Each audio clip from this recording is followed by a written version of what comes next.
Every day across America, millions of people leave home expecting an ordinary day.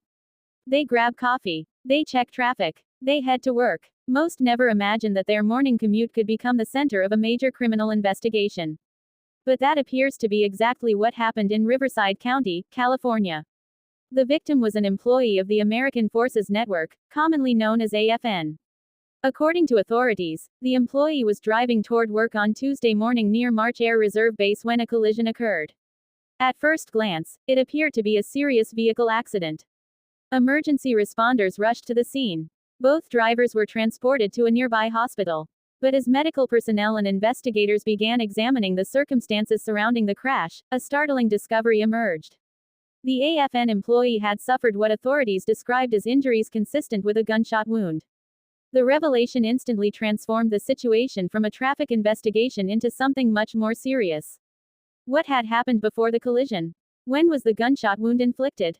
And who, if anyone, was responsible? Those are the questions investigators are now working to answer. Understanding the location. To understand why this story has generated so much interest, it is important to understand where it happened. The incident occurred near March Air Reserve Base, located roughly 60 miles east of Los Angeles in Riverside County. March Air Reserve Base has a long and significant history in American military operations. The installation serves as an important hub for reserve military aviation activities and supports a variety of Air Force missions. Thousands of military personnel, civilian employees, contractors, and visitors travel through the area regularly.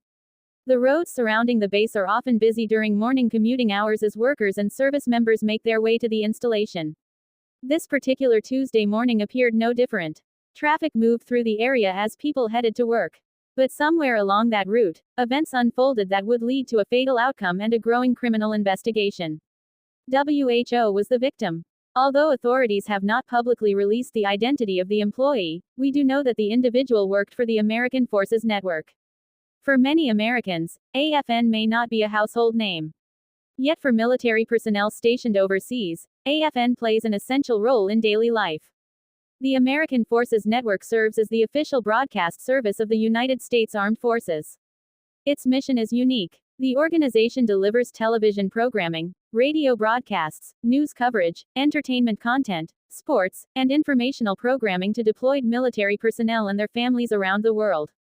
For service members stationed thousands of miles from home, AFN often provides an important connection to American culture, current events, and family life back in the United States.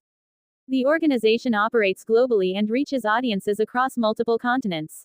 Its headquarters are located at Fort Meade, Maryland. Meanwhile, one of its major broadcast centers is located in Riverside, California. That means many AFN employees commute through the same region where this tragic incident occurred. The victim was reportedly traveling to work when everything changed. What should have been an ordinary workday instead became the final chapter of their life. The morning of the incident. According to information released by authorities, the incident occurred around 8 o'clock in the morning.